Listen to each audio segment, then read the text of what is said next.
Bank of England kembali memangkas suku bunga acuan untuk kelima kalinya dalam 1 tahun terakhir di tengah kekhawatiran yang meningkat terhadap pelemahan ekonomi Inggris. Namun di saat yang sama, Bank Sentral memperingatkan bahwa inflasi bisa kembali melonjak hingga 4%, terutama akibat kenaikan tajam harga pangan.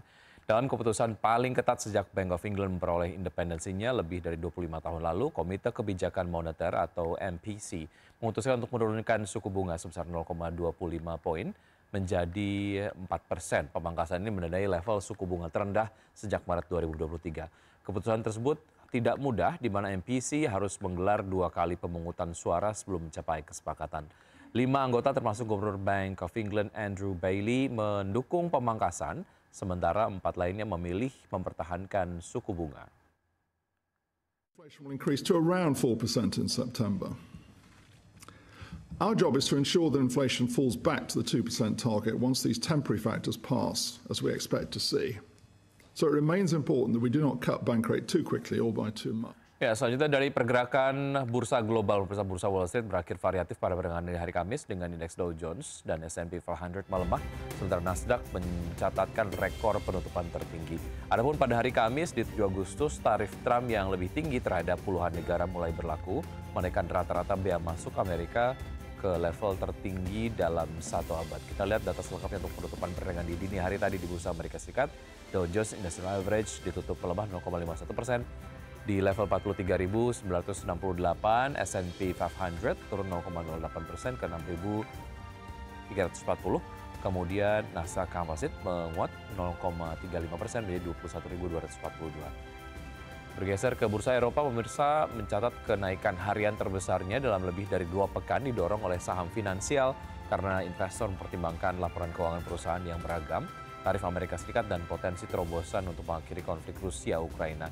Indeks acuan Eropa Stoxx 600 ditutup menguat 0,92% ke level 546,05. Bursa regional utama cenderung menghijau dengan indeks DAX Jerman melesat 1,12% ke level 24.192. Dan juga CAC Prancis naik 0,97% ke level 7.709. Presiden Amerika Serikat Donald Trump mengatakan akan bertemu dengan Presiden Rusia Vladimir Putin untuk menghentikan perang dengan Ukraina. Adapun sebelumnya Trump meningkatkan tekanan terhadap Rusia dengan menetapkan batas waktu pada hari Jumat untuk mencapai kesepakatan gencatan senjata untuk menghadapi hukuman yang lebih berat. Presiden Amerika Serikat Donald Trump mengatakan akan bertemu dengan Presiden Rusia Vladimir Putin untuk menghentikan perang dengan Ukraina. Trump menyebut Putin tak diharuskan bertemu Zelensky terlebih dahulu sebelum bertemu dengan dirinya. Ketika ditanya apakah batas waktu yang sempat dilontarkan masih berlaku setelah perundingan dengan Witkoff, Trump tidak menjawab secara langsung. Is your deadline still standing for Vladimir Putin to agree with ceasefire tomorrow, or is that fluid now? It's going to be up to him. We're going to see what he has to say. It's going to be up to him. Very disappointed, yeah. Do you have to meet with? Does Putin have to meet with Zelensky in order and before you and Putin have to meet? Or are you No. Are you So you're willing to? That's actually important because President Putin said this morning he was pretty dismissive of this idea of meeting with President Who was? Zelensky. President Putin was. I don't know. I didn't hear For you him. to meet with him, he doesn't have to agree to meet with Zelensky. Is that what you're saying? No, he doesn't. No. So when do you think that meeting? They would like to meet with me, and I'll do whatever I can to stop the killing. Sehari sebelumnya, Trump mengatakan bahwa pertemuan tatap muka dengan Putin dapat terjadi segera. Setelah utusannya Steve Witkoff bertemu dengan pimpinan Rusia itu di Moskow. Adapun Trump telah berusaha untuk mengakhiri serangan militer Rusia di Ukraina sejak menjabat pada Januari 2025, setelah sesumbar di masa kampanye bahwa ia akan mengakhiri konflik dalam waktu 24 jam. Trump baru-baru ini meningkatkan tekanan terhadap Rusia dengan menetapkan batas waktu pada hari Jumat bagi Moskow untuk mencapai kesepakatan gencatan senjata atau menghadapi hukuman yang lebih berat. Berbagi sumber, Aida Channel. Untuk berbincang pagi hari ini kita sudah terhubung dengan Mas Eza Ridho Ibnutama, Head of Research NH Korindo Sekuritas Indonesia. Selamat pagi, Mas Eza. Selamat pagi. Baik, terima kasih sudah bergabung sama kami di Market Buzz. Semoga kita sehat selalu, Mas Eza.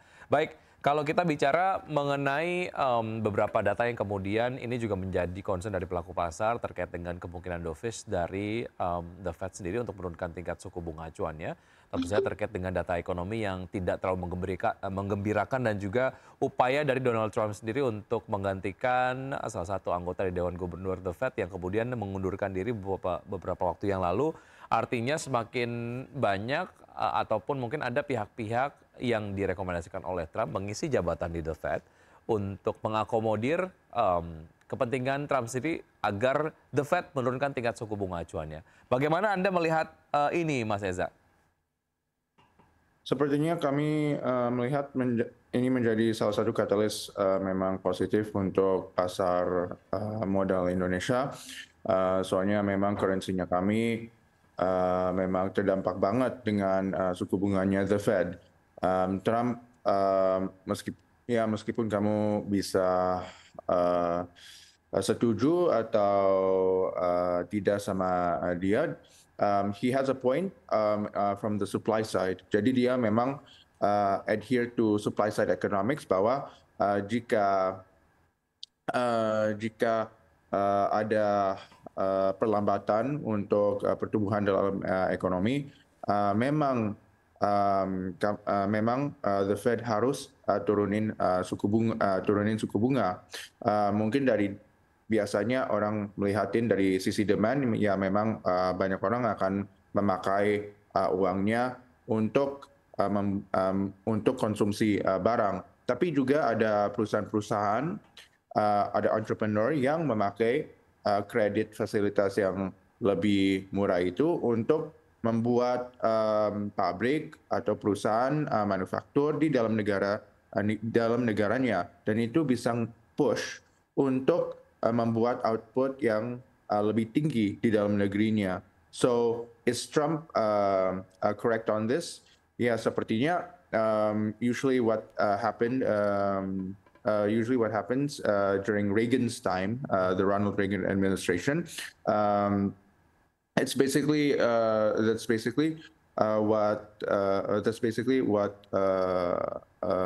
was produced, bahwa banyak perusahaan memakai pinjaman yang lebih murah, soalnya kredit fasilitas itu rendah juga, dan dalam George Bush's time juga. Tapi they have to be wary of what kind of investments yang mereka alihkan juga.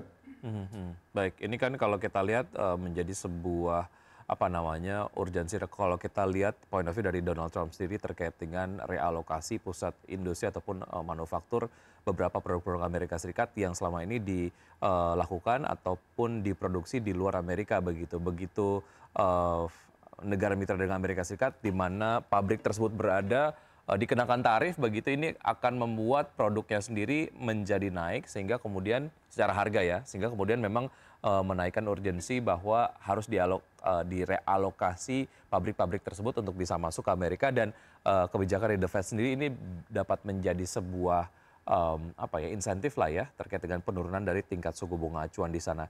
Baik, Mas Eza, kalau kita lihat data dari IHSG yang kemarin ditutup melemah 13,56 poin atau 0,18% ke level 7.490 pada perdagangan di hari Kamis. Bagaimana Anda meng-highlight perdagangan kemarin, Mas Reza?